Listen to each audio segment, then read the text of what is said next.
Praise Lord. ജെനിസ് മീഡിയയിലേക്ക് എനിക്കൂടെ സ്വാഗതം ചെയ്യാണ്. ഇന്ന് നമുക്ക് നല്ലൊരു അതിഥി ആയിട്ട് കിട്ടിയിട്ടുള്ളത് ബഹുമാനപ്പെട്ട അലക്സാണ്ടർ അച്ഛനാണ്. അച്ഛനെ എല്ലാവർക്കും പരിചയം ഉണ്ടായിരിക്കും. അച്ഛൻ ജയിൽ മിനിസ്ട്രിയിലൂടെയും അങ്ങനെ ഒത്തിരി മിനിസ്ട്രിയിലൂടെയൊക്കെ പ്രവർത്തിക്കുന്ന ഒരു അച്ഛനാണ്.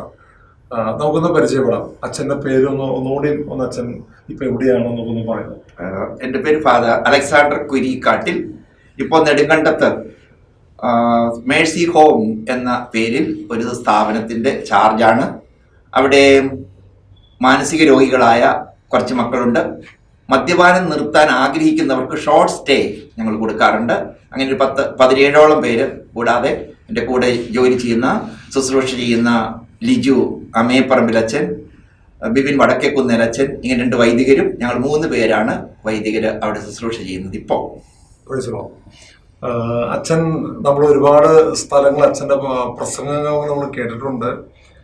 എനിക്ക് ഏറ്റവും ഞാൻ ഈ പ്രത്യേകിച്ച് ഒരു ഇന്റർവ്യൂ ഉപരിയായിട്ട് അച്ഛനായിട്ടുള്ള ബന്ധം, പ്രത്യേകിച്ച് സ്റ്റുഡിയോയിലേക്ക് വന്നപ്പം 13-14 വയസ്സുള്ളപ്പോഴാണ് എൻ്റെ സ്വന്തം ഇടവക പള്ളി വടക്കാഞ്ചേരി ഫൊറാന പള്ളി, തൃശ്ശൂർ ജില്ലയിലുള്ള വടക്കാഞ്ചേരി ഫൊറാന പള്ളിയിലെ കൊച്ചച്ഛനായിട്ട് വെറും 3 മാസം അച്ഛൻ ഇരുന്നിട്ടുള്ളൂ. അന്ന് അച്ഛനോടൊപ്പം ഞാനൊരു ഓൾട്ടർ ബോയ് ആയിരുന്നു. ഈ ഓൾട്ടർ ബോയ് ഞാൻ ഇന്ന് ഇപ്പം എനിക്ക് വയസ്സ് 51, 50 കഴിഞ്ഞ് 51ലേക്ക് എത്തി. അപ്പം ഇത്രയും വർഷമായിട്ടും അച്ഛനെ ഞാൻ ഫോളോ അപ്പ് ചെയ്യുന്നുണ്ടായിരുന്നു. അതിന് കാരണം എന്തായിരിക്കും അച്ഛനാ? അതായത് നമ്മുടെ അടുത്ത് പല വെറൈറ്റി മനുഷ്യർ വരാറുണ്ട്. ചില ബന്ധങ്ങൾ മുറിയില്ല, അങ്ങ് എന്തോ ഒരു സ്വന്തം പോലെ ആയിത്തീരും. അപ്പോൾ അതിനെക്കുറിച്ച് ഞാൻ പറയാറുള്ളത് കണ്ടുമുട്ടലാണ്. ചില കണ്ടുമുട്ടലുകൾ നമ്മുടെ ജീവിതത്തില് രക്തബന്ധത്തെക്കാളും ആഴമുള്ള ചില ബന്ധങ്ങളിലേക്ക് നയിക്കും. അങ്ങനെ കുറെ ബന്ധങ്ങളുടെ ഒരു കണ്ടുമുട്ടലാണ് ഇന്നിപ്പോ ഞാനും അച്ഛനായിട്ട് ഇരിക്കുന്നത്. അച്ഛൻ ഏറ്റെടുക്കുന്ന ദൗത്യങ്ങളിൽ വളരെ പ്രധാനമറിയ ഒരു സംഭവം എന്ന് വെച്ചെങ്കിൽ ജയിൽ മിനിസ്ട്രികളാണ്. പ്രത്യേകിച്ച് ഈ ജയിലിൽ അകപ്പെട്ടവരും അവിടെ നിന്ന് പുറത്തു വന്നവരുമായിട്ടുള്ള ഒരു ബന്ധം, അച്ഛൻ ആ ഒരു ബന്ധത്തില് ഏറ്റവും കൂടുതൽ വളരെ റിസ്ക്കായി എടുത്തുള്ള ഒരു സംഭവമാണ്. സാധാരണ ജയിലുകളിലൂടെ എല്ലാം ഇങ്ങനെ വിസിറ്റ് ചെയ്ത് യാത്ര ചെയ്യുമ്പോൾ 42 ജയിലാണ് ഉണ്ടായിരുന്നത്. ഞാൻ POCയില് കേരളത്തിൽ മുഴുവൻ 42 ജയിലായിരുന്നു. ഇപ്പൊ 10 ജയിലൂടെ കൂടുതലുണ്ട്. അങ്ങനെ ഓരോ ജയിലുകളിലൂടെയും പോയി രാത്രിയും പകലും വ്യത്യാസമില്ലാതെ ഇങ്ങനെ യാത്ര ചെയ്യും. ഒരു ദിവസം കണ്ണൂർ സെൻട്രൽ ജയിലിൽ നിന്ന് അവിടെ ശുശ്രൂഷ കഴിഞ്ഞ് തിരിച്ച് കോഴിക്കോട് എത്തിക്കഴിഞ്ഞപ്പോൾ അന്ന് ഒരു പേപ്പർ വാങ്ങിച്ച് വായിക്കും. രാത്രി 1 മണി 2 മണിയൊക്കെ ആകുമ്പോഴാണ് വീണ്ടും എറണാകുളത്തേക്കുള്ള ബസ് കിട്ടുക. ഈ പേപ്പർ വിരിച്ചിട്ട് അവിടെ തന്നെ കിടക്കും. ആ പേപ്പറെ കിടന്നുറങ്ങി പതുക്കെ എഴുന്നേൽക്കാറായപ്പോ ഒരാൾ എൻ്റെ അടുത്ത് വന്നിട്ട് ചോദിച്ചു, ഫാദറാണോ? ഞാൻ പറഞ്ഞ ഫാദറാണ്. എന്ത് പറ്റി? ഫാദർ, എൻ്റെ ബാഗ് നഷ്ടപ്പെട്ടു. ഞാൻ പറഞ്ഞിട്ട് എന്ത് ചെയ്തു? ഞാൻ കോളേജ് പ്രൊഫസറാണ്, ബാഗ് നഷ്ടപ്പെട്ടു.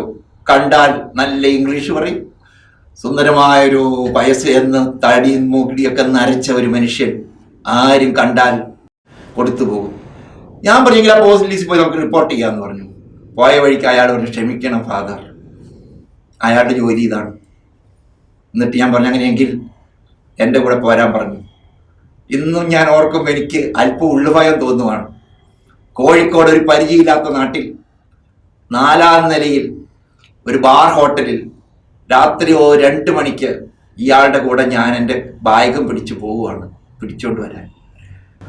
അവിടെ ഹോട്ടലിൽ ചെന്നു. 4ാം നിലയിൽ അയാൾ താമസിക്കുന്ന മുറി വാടകയ്ക്കെടുത്ത്, തൊഴിൽ ഈ പറഞ്ഞത് തന്നെ, പേര് വർഗീസ്. അയാള് എൻ്റെ കൂടെ തൃശ്ശൂർ വരെ ഞാൻ കൊണ്ടുപോകുമ്പോൾ തൃശ്ശൂർ വെച്ച ഒരാൾ കഴുത്തേൽ മുറുകാവൻ്റെ പിടിച്ച്, വെക്കണോ എൻ്റെ കാശ്? ഇയാളുടെ തൊഴിൽ ഇതാണ്. തിരുവനന്തപുരത്ത് 1 മാസം, എറണാകുളത്ത് 1 മാസം, കോഴിക്കോട് 1 മാസം, ഇങ്ങനെ മനുഷ്യരെ പ്രൊഫസറാണെന്നും പറഞ്ഞ് കാശ് മേടിച്ച് വണ്ടിക്കൂലിക്ക് ചോദിച്ച് ജീവിക്കുന്ന ഒരു മനുഷ്യൻ. ഇത് വല്ലാത്തൊരു അനുഭവമായി മാറി. അത് കഴിഞ്ഞിട്ട് തീർന്നില്ല. ഇയാള് വീണ്ടും നമ്മുടെ സ്നേഹാശ്രമത്തിൽ കൊണ്ടുവന്ന് താമസിപ്പിച്ചു, വെട്ടുകാട്. അവിടെ നിന്ന് വീണ്ടും ചാടി എറണാകുളത്ത് ഇതേ പണി ചെയ്തുകൊണ്ടിരിക്കുകയാണ്. വർഗീസ് ചേട്ടാ നിർത്താറായോ എന്ന് ചോദിച്ചപ്പോൾ വീണ്ടും എൻ്റെ കൂട്ടത്തിൽ പോന്നു. ഈ മനുഷ്യൻ തൊടുപുഴ സീനായി ഹോട്ടൽ, ചാക്കോച്ചൻ ചേട്ടൻ്റെ ഹോട്ടലിൽ 5 വർഷം കാഷ്യറായിട്ട് ജോലി ചെയ്തു. അങ്ങനെ കഴിഞ്ഞാൽ തിരുവനന്തപുരത്തായിരിക്കും ഒരു ഫോൺ വരുവാണ്, ഫാദർ ആലുവായിലൊരു ലോഡ്ജിൽ ഒരു ശവം കിടപ്പുണ്ടല്ലോ, ഫാദറിന്റെ ഫോൺ നമ്പർ ഉണ്ടല്ലോ, എന്താ ബന്ധം? ഞാൻ പറഞ്ഞു, അത് വർഗീസ് ചേട്ടനാണോ? അതെ. എങ്കിൽ ആ ബോഡിയുടെ സകല ഉത്തരവാദിത്വവും ഞാൻ ഏറ്റെടുത്തിരിക്കുന്നു.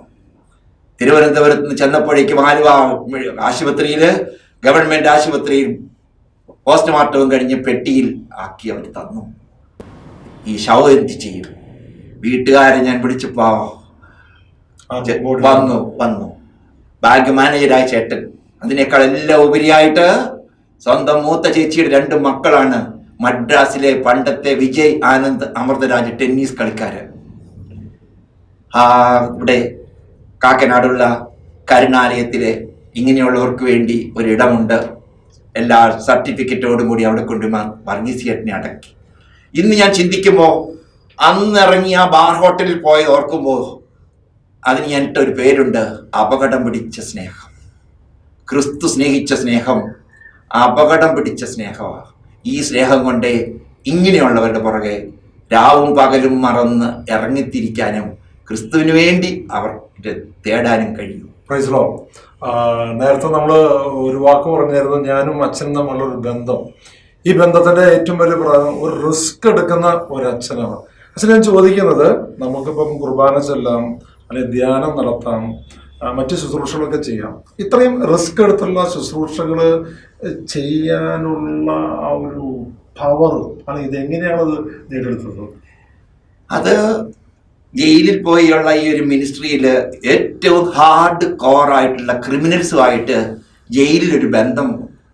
ആരാണ് ജയിലിൽ കിടക്കുന്നത് നമുക്കറിയാം. അങ്ങനെയുള്ള മനുഷ്യരോട് അടുത്ത് ഇടപെട്ട് കഴിയുമ്പോൾ ഇതും ഇതുപോലൊരു ബന്ധമാണ്. ജയിൽ പുള്ളികള്, കുറ്റവാളികള്, കള്ളന്മാരെന്നൊക്കെ ലോകം വിളിക്കുമ്പോൾ ജീസസ് ഫ്രറ്റേണിറ്റി വിളിക്കുന്ന ഒരു പേരുണ്ട്, മക്കൾ. അപ്പൊ എത്ര കഠിന ഹൃദയമായാലും, എത്ര പേരുടെ ജീവന ഉത്തരവാദിയായാലും അവരെ മക്കളെ പോലെ സ്നേഹിക്കാനുള്ള ഒരു ചങ്കുണ്ടെങ്കിൽ ഒരു കൊലയാളിയെയും കള്ളൻ എന്ന് വിളിക്കുന്ന, ഞങ്ങൾ മക്കളെ എന്ന് വിളിക്കുന്നില്ല, ഭയം തോന്നാറില്ല.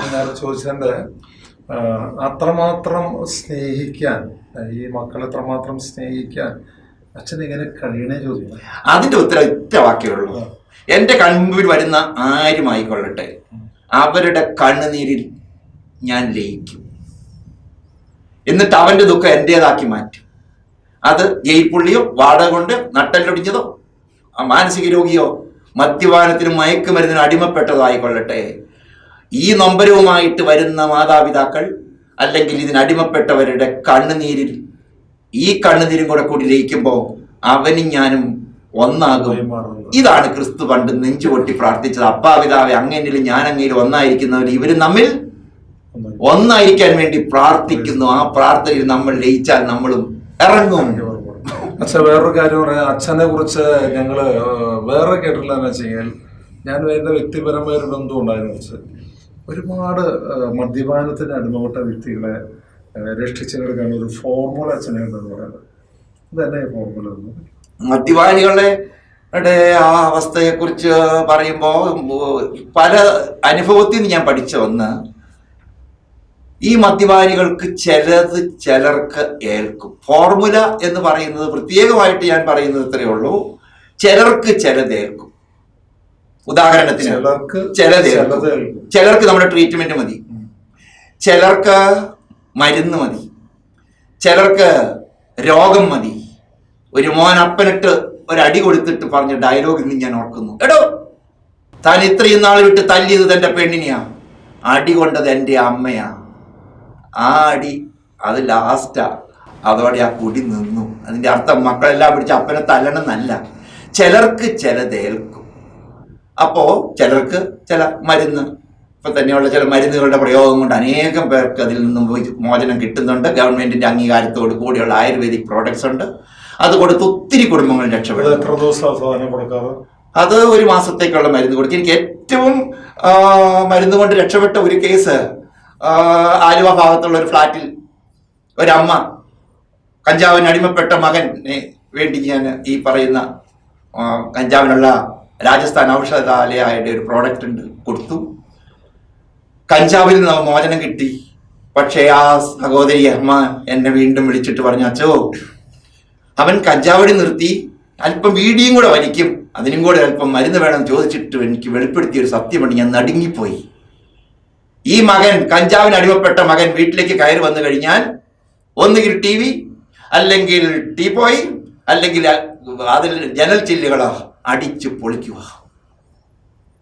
അവസാനം ഈ മകൻ കയറെടുത്തിട്ട് ഫാനിൽ തൂങ്ങുന്ന രംഗം കണ്ടിട്ട് ആ അമ്മ പോയി കിടന്നുറങ്ങി.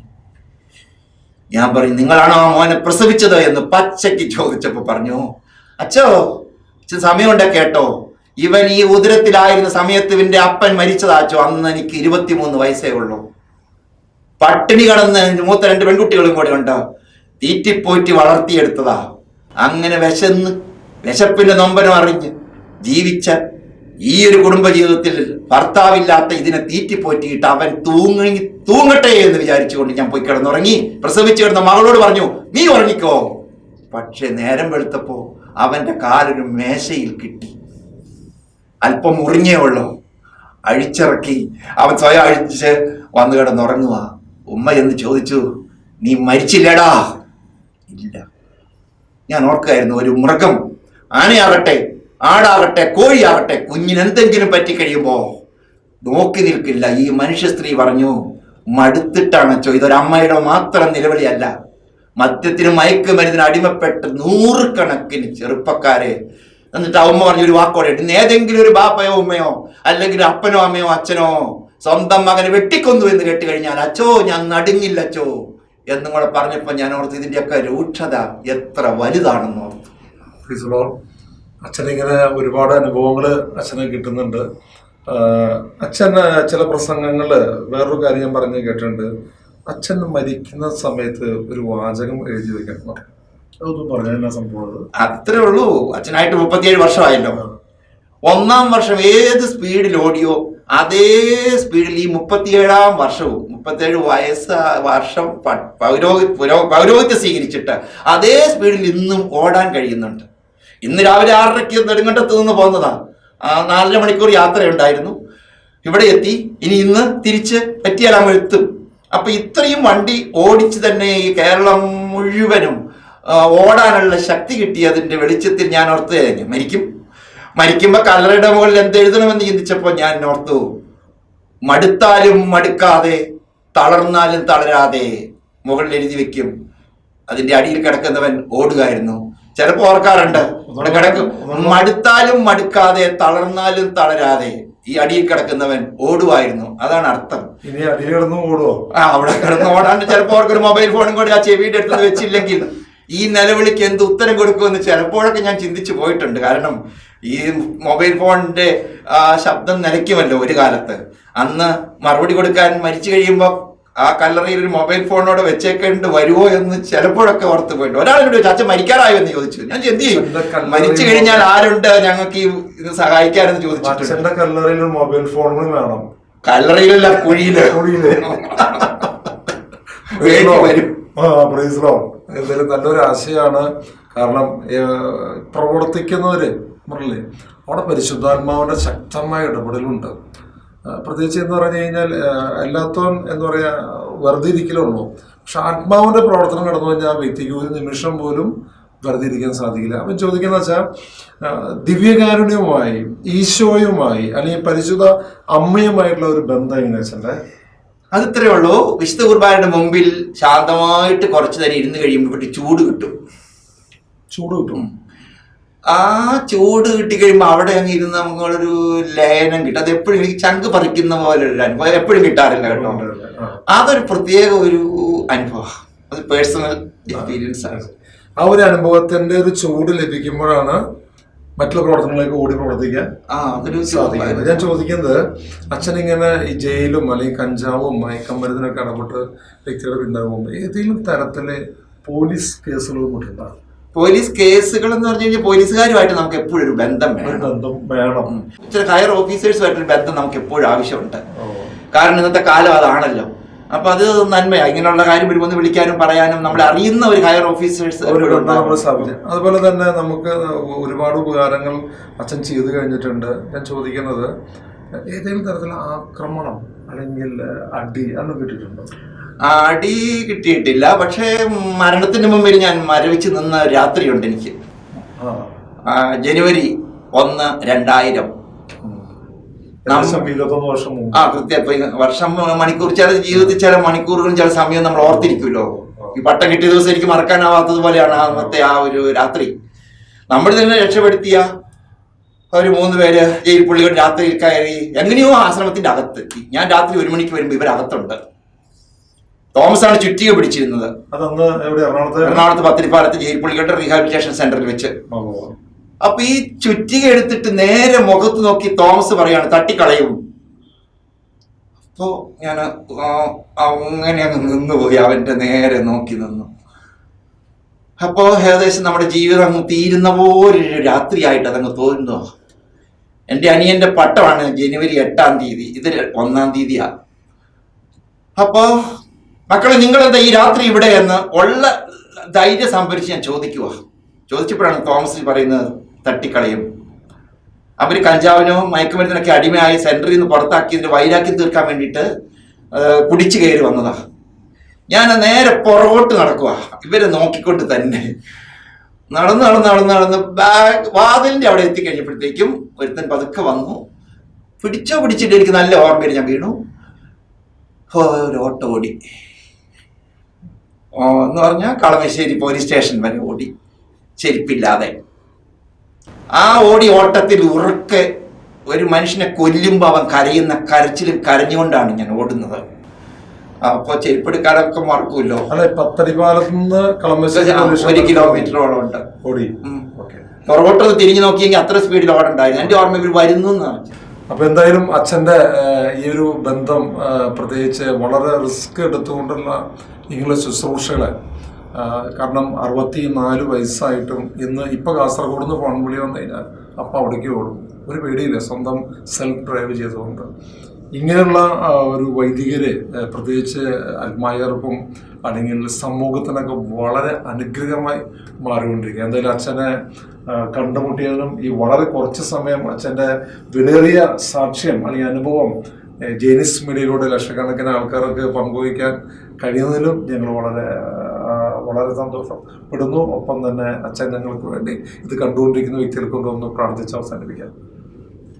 സ്നേഹപിതാവായ ദൈവമേ, ഏതൊരു സ്നേഹത്താലും അരൂപിയാലും ചൈതന്യത്താലും ജെയിനിസ് TV എന്ന ഈ മീഡിയ മിനിസ്ട്രിയെ അനുഗ്രഹിച്ച് ആശീർവദിച്ചുവോ, ഇതുവഴി വ്യത്യാസപ്പെട്ട ഒരു സന്ദേശം ലോകത്തിനെത്തിക്കാൻ, പ്രത്യേകിച്ചും ക്രിസ്തു സ്നേഹിച്ച സ്നേഹവും ക്രിസ്തു ക്ഷമിച്ച ക്ഷമയും നെഞ്ചിലേറ്റിക്കൊണ്ട് ഒരു പുതിയ ലോകം കെട്ടിപ്പടുക്കാൻ മീഡിയയുടെ ഈ പുതിയ രീതിയും ശൈലിയും ഉൾക്കൊണ്ടുകൊണ്ട് മുന്നേറാൻ ഇതുമായി ബന്ധപ്പെട്ട് പ്രവർത്തിക്കുന്ന സകലരെയും അവിടുന്ന് അനുഗ്രഹിച്ച് ആശീർവദിക്കണമേ. തൻ്റെ കുരിശിനോട് ചേർന്ന് നിൽക്കുന്നവർക്ക് ഈശോ ഒരു സമ്മാനം തരും. അതാണ് യോഹന്നാന് കിട്ടിയ സമ്മാനം, പരിശുദ്ധ അമ്മ. ഇതാ നിന്റെ അമ്മ. ആ അമ്മയുടെ സാന്നിധ്യവും സകല വിശുദ്ധരുടെയും കൂട്ടായ്മയും നമ്മളോടൊപ്പം ഉണ്ടായിരിക്കട്ടെ. നമ്മുടെ കർത്താവ് ഈശോ മിശിഹായുടെ കൃപയും പിതാവായ ദൈവത്തിന്റെ സ്നേഹവും പരിശുദ്ധാത്മാവിന്റെ സഹവാസവും നാം എല്ലാവരോടും കൂടെ ഉണ്ടായിരിക്കട്ടെ, ഇപ്പോഴും എപ്പോഴും എന്നേക്കും. Thank you.